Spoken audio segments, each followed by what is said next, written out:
اهدنا الصراط المستقيم. بسم الله الرحمن الرحيم. إن الحمد لله نحمده ونستعينه ونستغفره ونتوب إليه ونعوذ بالله من شرور أنفسنا ومن سيئات أعمالنا. من يهده الله فلا مضل له ومن يضلل فلا هادي له.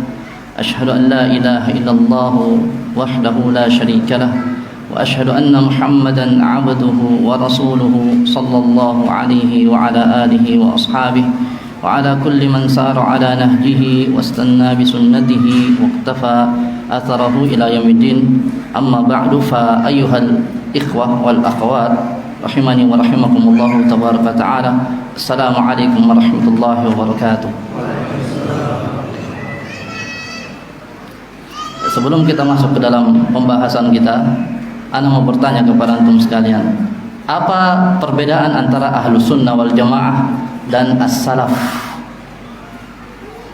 Apa perbedaan antara ahlus sunnah wal jamaah dengan as-salaf? Taib. Kita harus mengetahui, ikhwah sekalian barakallahu fikum, bahwasanya ahlus sunnah memiliki nama-nama yang syar'i. Yang pertama itu ahlus sunnah wal jamaah yang telah dijelaskan oleh Al-Ustaz Hafizahullah. Kemudian yang kedua dari nama-nama ahlus sunnah adalah ahlul hadis. Ahlu al-hadis, sebagaimana perkataan Syekhul Islam Ibnu Taimiyah rahimahullah taala, madhabus salaf ahlul hadis wa sunnah wal jamaah. Madhab salaf adalah ahlul hadis dan sunnah wal jamaah. Itu yang kedua. Kemudian yang ketiga ahlul athar, ahlu al-athar. Kemudian yang keempat al-firqatun najiyah, al-firqatu an-najiyah. Ini diambil dari sabda Nabi sallallahu alaihi wasallam, kulluha finnar illa wahidah. Semuanya di neraka kecuali satu.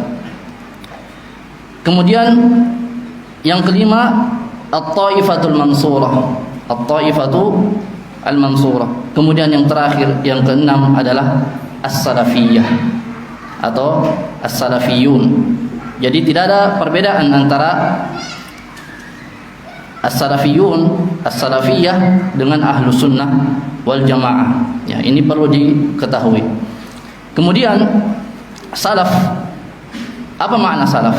Salaf secara bahasa, ikhwas sekalian barakallahu fikum, jamak dari kata salif,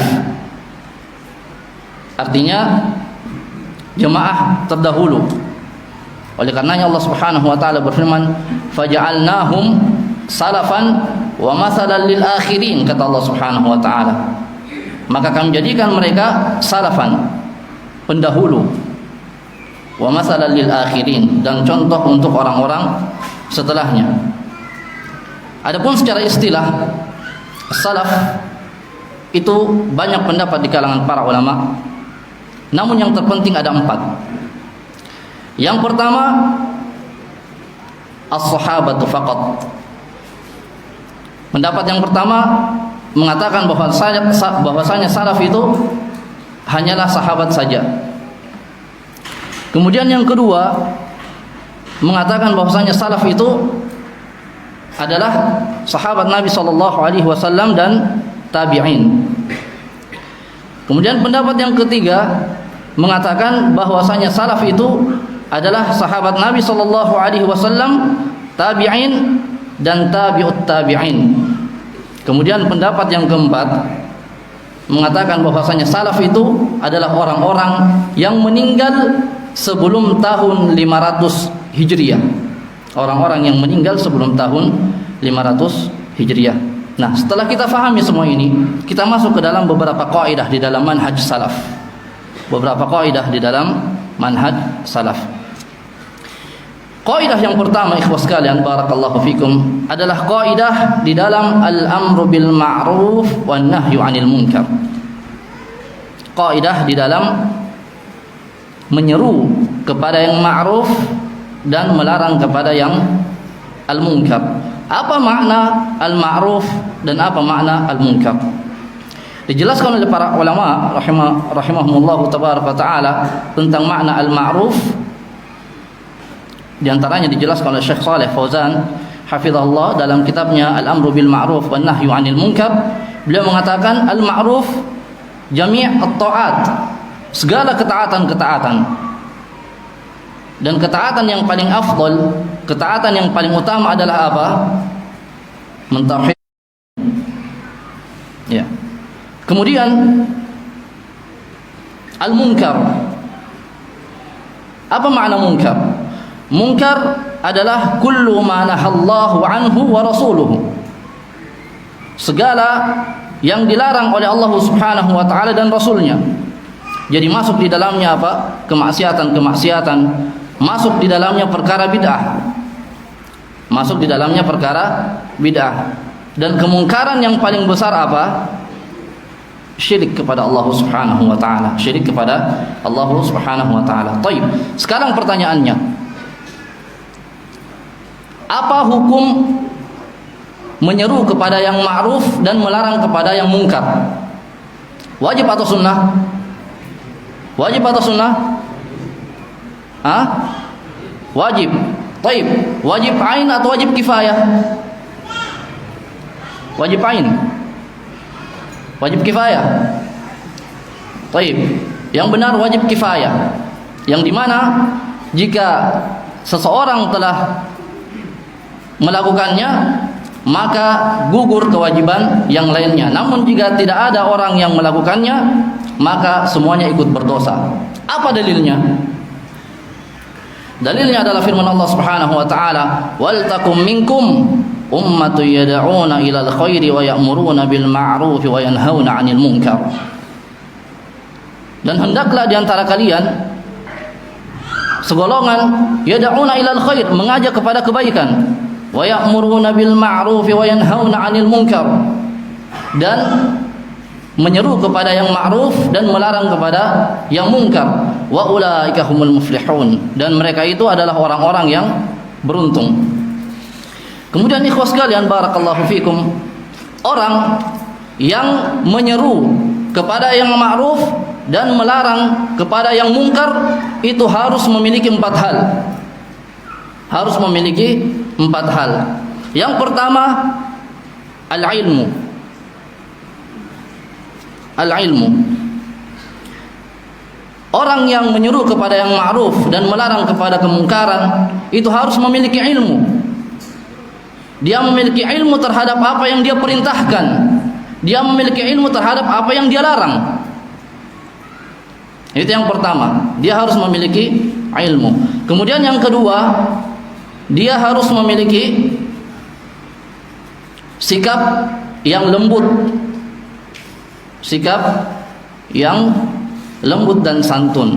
Betapa banyak orang yang menolak dakwah bukan dikarenakan isi dakwanya itu tidak baik, tetapi cara penyampaiannya yang kurang baik. Jadi orang yang menyeru kepada yang ma'ruf dan melarang kepada kemungkaran harus memiliki sifat yang lembut dan sifat yang santun. Oleh karenanya Allah Subhanahu wa taala ketika menyuruh Nabi Musa alaihi salam dan Nabi Harun alaihi salam berdakwah kepada Firaun, apa kata Allah Subhanahu wa taala? Faqula lahu qawlan layyina la'allahu yatadhakkaru aw yakhsha.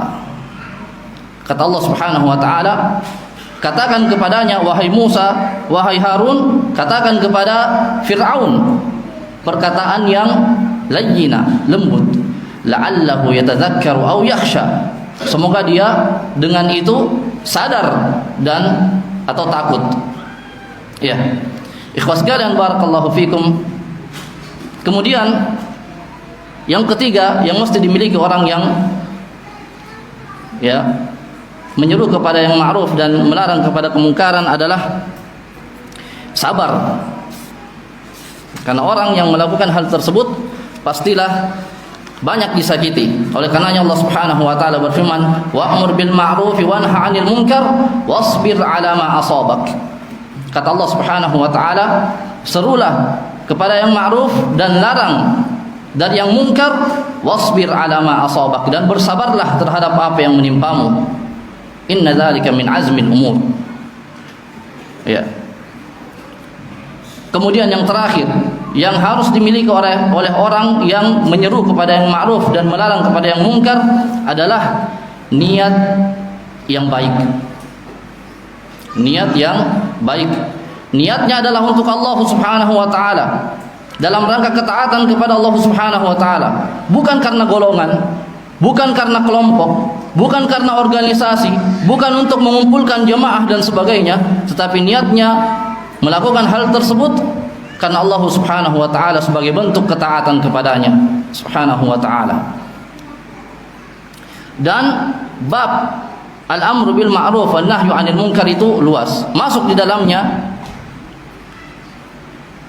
peringatan kepada ahlul ahwa dan ahlul bidah.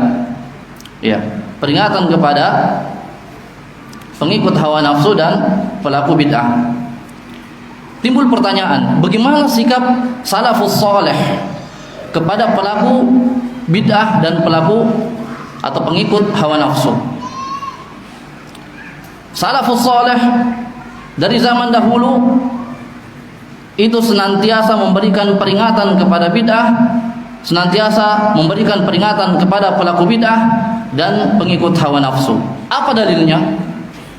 Taib, yang pertama, dalil yang pertama, hadis yang sahih yang diriwayatkan oleh al-Imam Al-Bukhari rahimahullahu taala dari Yaqub ibn Ibrahim, dari Ibrahim ibn Sa'ad, dari bapaknya Sa'ad ibn Ibrahim ibn Abdurrahman ibn Auf, dari Al-Qasim bin Muhammad, dari Aisyah radhiyallahu anha, Nabi sallallahu alaihi wasallam bersabda, hadis yang terkenal, man ahdatsa fi amrina hadza ma laysa minhu fa huwa raddun.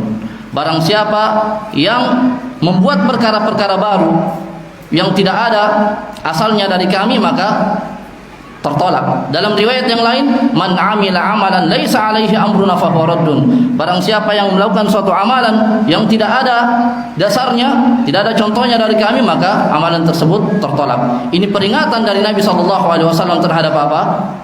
Bid'ah. Kemudian yang kedua, peringatan Nabi SAW terhadap kaum Khawarij. Dalam Sahih Muslim, Nabi SAW bersabda, yakhruju fi akhir zaman qaumun ahdathul asnan sufahaul ahlam yaquluna min khairi qaulin nas yamruquna minal islam kama yamruqus sahmi minar ramiyah man laqiyahum falyaqtulhum. Akan keluar di akhir zaman suatu kaum ahdathul asnan, usia mereka belia, sufahaul ahlam, dungu pemikirannya, kecil pemikirannya, yaquluna min khairi qaulin nas, mereka mengatakan sebaik-baik perkataan manusia, yamruquna minal islami kama yamruqus sahmi minar ramiyah, mereka keluar dari Islam sebagaimana anak panah keluar dari busurnya. Man laqiyahum falyaqtulhum, kata Nabi SAW, barang siapa yang bertemu dengan mereka, perangilah mereka. Ini peringatan dari Nabi SAW kepada umatnya untuk kita menjaga diri dari kaum Khawarij. Oleh karenanya pada zaman Ali bin Abi Thalib, Ali bin Abi Thalib radhiyallahu anhu dan sahabat-sahabat yang lainnya memerangi mereka. Ini dalil yang kedua. Kemudian kita melangkah ke dalil yang ketiga. Dari sahabat Nabi sallallahu alaihi wasallam yang terkenal, Umar Ibn Al-Khattab radhiyallahu anhu. Bagaimana sikap beliau kepada bid'ah, kepada pelaku bid'ah dan kepada ahlul ahwa? Beliau radhiyallahu anhu mengatakan, "Iyyakum wa ashabar ra'i fa innahum a'da'us sunnah." Berhati-hatilah kalian kepada ashabar ra'i. Ashabar ra'i itu adalah orang yang mendahulukan akalnya daripada nas. Orang yang mendahulukan akalnya daripada Al-Quran dan Sunnah. Fa innahum a'da'us sunnah, karena mereka adalah musuh-musuh sunnah. Ayathumul ahadits an yahfazuha, berat terasa bagi mereka untuk menghafalkan hadis. Faqalu birra'i, maka mereka berbicara dengan logikanya. Fadallu wa adallu, maka mereka tersesat dan menyesatkan. Ini peringatan dari siapa? Umar Ibn Al-Khattab radhiyallahu anhu. Peringatan dari salaf, bahkan imamnya salaf. Ya.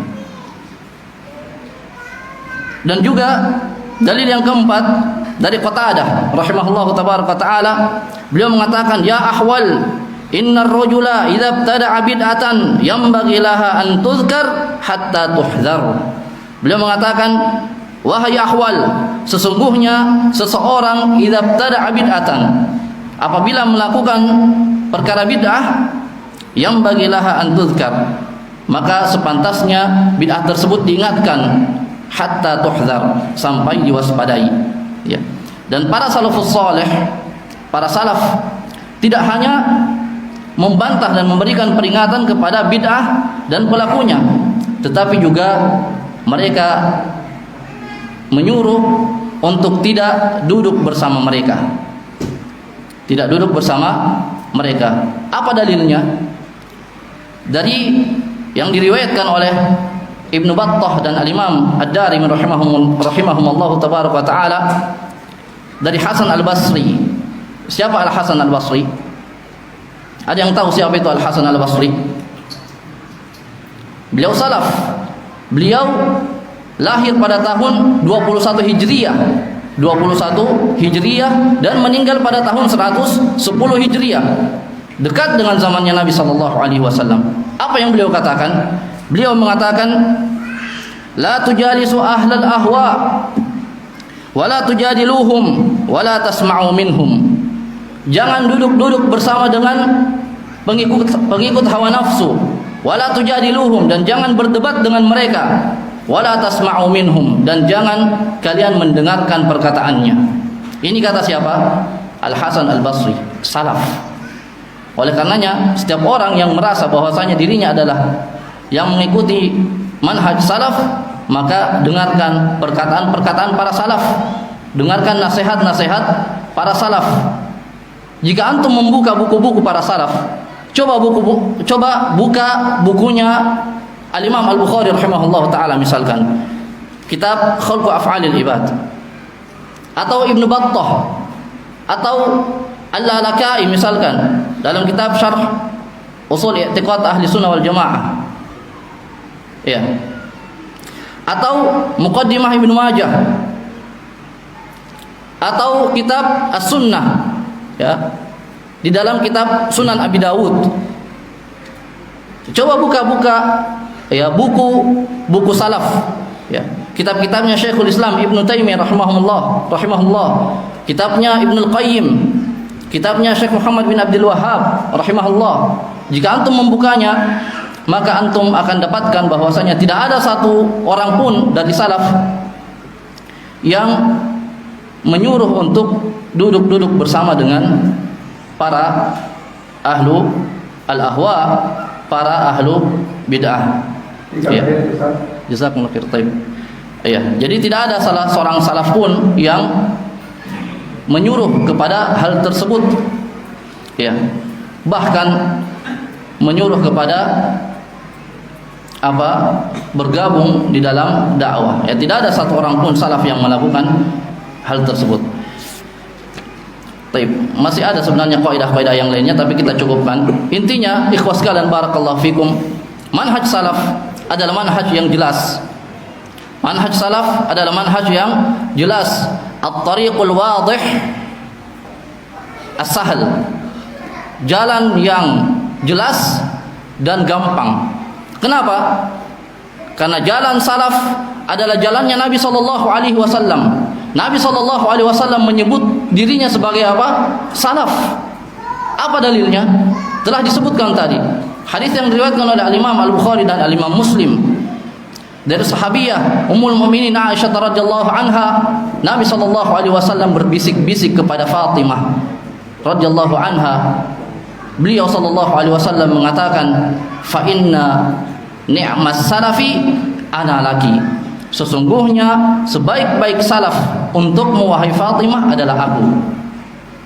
Jadi orang yang menisbatkan diri kepada salaf berarti menisbatkan diri kepada jalan Nabi sallallahu alaihi wasallam. Jadi antum jangan bingung, ya. Manhaj salaf, jalan salaf itu terang, jelas. Ya, jelas dan tidak membuat kita bingung. Ya, semoga Allah Subhanahu wa taala memberikan kepada kita taufik kepada apa yang dicintainya dan diridhoinya di dalam perkataan dan perbuatan. Innahu waliyudzalika wal qadiru alaihi. Subhanakallahumma bihamdik asyhadu an la ilaha illa anta astaghfiruka wa atubu ilaik. Assalamualaikum warahmatullahi wabarakatuh.